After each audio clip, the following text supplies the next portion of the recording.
ఇలాంటి mobile phone నుండి అది 50% పనిచేస్తుంటే సో ఖచ్చితంగా అయితే ఫ్లిప్కార్ట్ వాళ్ళు అయితే తీసుకుంటారు. ఫ్లిప్కార్ట్ తీసుకుంటుంది, అమెజాన్ తీసుకుంటుంది. ఓకే, సో ఫ్లిప్కార్ట్ ఇలాంటి మొబైల్ ఫోన్ తీసుకుంటారా, లేకుంటే అమెజాన్ ఎలాంటి మొబైల్ ఫోన్ తీసుకుంటారా? ఇప్పుడు మీ దగ్గర ఇలాంటి 2 మొబైల్ ఫోన్స్ ఉన్నాయి. ఈ 2 మొబైల్ ఫోన్స్లో సో ఎలాంటి మొబైల్ ఫోన్ తీసుకుంటారు? సో ప్రస్తుతానికైతే ఇప్పుడు ఏం సేల్స్ లేవు కాబట్టి ఫ్లిప్కార్ట్లో సేల్స్ లేవు, అలాగే అమెజాన్లో సేల్స్ లేవు కాబట్టి మీ దగ్గర ఎలాంటి మొబైల్ ఫోన్స్ ఉంటే సో దీన్ని బాగా చూడండి. సో మీ దగ్గర ఎలాంటి మొబైల్ ఫోన్స్ ఉంటే కన్ఫామ్గా ఫ్లిప్కార్ట్ వాళ్ళు తీసుకుంటారు. ఫ్లిప్కార్ట్ తీసుకుంటుంది, అమెజాన్ తీసుకుంటుంది. సో ఈ మొబైల్ ఫోన్కి ఇప్పుడు బ్యాక్ కెమెరా పనిచేయలేదు, స్పీకర్ పోయింది, ఛార్జింగ్ పెట్టి కేబుల్ పోయింది, అలాగే ఫ్రంట్ కెమెరా పోయింది, అలాగే పవర్ సిగ్నల్స్ అయితే లేవన్నమాట. వాళ్ళు ఏం చూస్తారంటే వాళ్ళు ఫ్లిప్కార్ట్ నుంచి ఒక యాప్ ఎక్కిస్తారు ప్లేస్టోర్లో. యాప్ ఎక్కించి స్క్రీన్ బాగుందా లేదా పర్ఫెక్ట్గా చూస్తారు. కేవలం స్క్రీన్ బాగుండి కొంచెం వెనకాల బాగుంటే తీసుకుంటారు అన్నమాట. మళ్ళీ దీనికి ఏమనిస్తంగా మొబైల్ ఫోన్లో కెమెరా వర్క్ కావాలా, ఫ్రంట్ కెమెరా వర్క్ కావాలా, బ్యాక్ కెమెరా వర్క్ కావాలా, అట్లా ఏమన్నమాట. సో మీ దగ్గర ఇలాంటి మొబైల్ ఫోన్ నుండి అది 50% పనిచేస్తుంటే, ఇలాంటి మొబైల్ ఫోన్ నుండి అది 50% పనిచేస్తుంటే సో ఖచ్చితంగా అయితే ఫ్లిప్కార్ట్ వాళ్ళు అయితే తీసుకుంటారు. ఫ్లిప్కార్ట్ తీసుకుంటుంది, అమెజాన్ తీసుకుంటుంది. ఓకేనా, ఇట్లాంటి మొబైల్ ఫోన్లకి ఏం సేల్స్ లేకోకుండా కానీ తీసుకుంటారు. సో సేల్స్ టైంలోనే తీసుకోవాల్సిన అవసరం కూడా లేదు.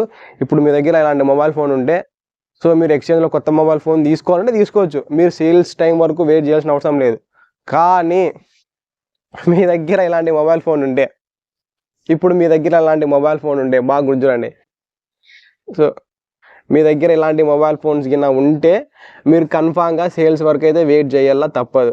సో ఎందుకంటే ఇలా పూర్తి మీ మొబైల్ ఫోన్ డెడ్ అయిన మొబైల్ ఫోన్, పూర్తిగా పోయిన మొబైల్ ఫోన్లు Flipkart big billion days sales టైంలో, అలాగే అమెజాన్ గ్రేట్ ఇండియన్ సేల్స్ టైంలో ఇలాంటి మొబైల్ ఫోన్ తీసుకుంటారు. ఆ మొబైల్ ఫోన్ అసలు వర్క్ చేయలేదు, ఆ మొబైల్ ఫోన్ పూర్తిగా డ్యామేజ్ అయిపోయినా పర్వాలేదు తీసుకుంటారు. ఇలాంటి మొబైల్ ఫోన్స్ అయితే తీసుకుంటారు. బాగా చూడండి.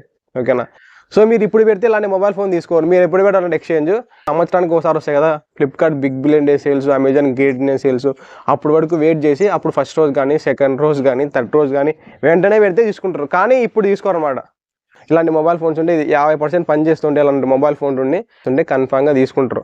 వాళ్ళు దీనికి ఛార్జింగ్ చూడరు, బ్యాటరీ చూడరు, లేకుంటే ఇయర్ ఫోన్స్ పనిచేస్తున్నాయి చూడరు, ఫ్రంట్ కెమెరా చూడరు. వాళ్ళకి స్క్రీన్ నీట్గా ఉండి డిస్ప్లే వర్క్ అయితే చాలా అన్నమాట. మిగతా వాళ్ళైతే పట్టించుకోరు. ఒకవేళ మీ దగ్గర ఇలాంటి మొబైల్ ఫోన్స్ ఉంటే చెప్పినా కదా సేల్స్ టైంలో మాత్రమే పెట్టండి, ఇప్పుడు తీసుకోరు. మొబైల్ ఫోన్ ఎక్స్చేంజ్ పెట్టాలనుకుంటే ఇప్పుడు సో మీకు నచ్చిన మొబైల్ ఫోన్ ఇప్పుడు ఉండకపోవచ్చు.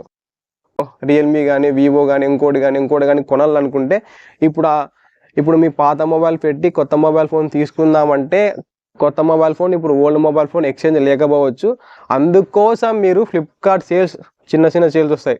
సో చిన్న అమెజాన్లో సేల్స్ వస్తాయి, ఫ్లిప్కార్ట్లో సేల్స్ వస్తాయి. ఆ టైంలో వెయిట్ చేసి సో మీరు ఇంకా ఒక్క సెకండ్ కూడా ఆలోచించుకోకుండా మొబైల్ ఫోన్ ఎక్స్చేంజ్ పెట్టండి. సేల్స్ టైంలో అయితే ఇలాంటి మొబైల్ ఫోన్ కొని తీసుకుంటారు. ఒక 2000 కానీ, 3000 కానీ, 3500 కానీ ఇలాంటి మొబైల్ ఫోన్ కొని తీసుకుంటారు. సో మీరు సేల్స్ టైంలో కన్ఫామ్గా అయితే ఎక్స్చేంజ్ అయితే పెట్టండి. మీరు ఎక్స్చేంజ్ పెడితేనే కదా తెలిసేది అది పోతుందా పోదని. మీలో మీరు ఏదేదో అనుకోకుండా ఫస్ట్ ఆ మొబైల్ ఫోన్ ఎక్స్చేంజ్ పెట్టండి. ఎక్స్చేంజ్కి వచ్చిన తర్వాత మీరు పెట్టిన రేట్కి తీసుకుంటే వారు ఓకే, రేట్ తీసుకోకుంటే ఆ మొబైల్ ఫోన్ తీసుకోవద్దండి. అంతే కదా. మీరు భయపడుకుంటా మొబైల్ ఫోన్ ఎక్స్చేంజ్ ఉండకోకుండా మొబైల్ ఫోన్ ఎక్స్చేంజ్ పెట్టండి, ఏమైతే అది అవుతుంది. సబ్స్క్రైబ్ చేయడం అయితే మర్చిపోద్దండి. మనం ఇప్పుడు 5000కి రీచ్ అయిపోతున్నాం కాబట్టి.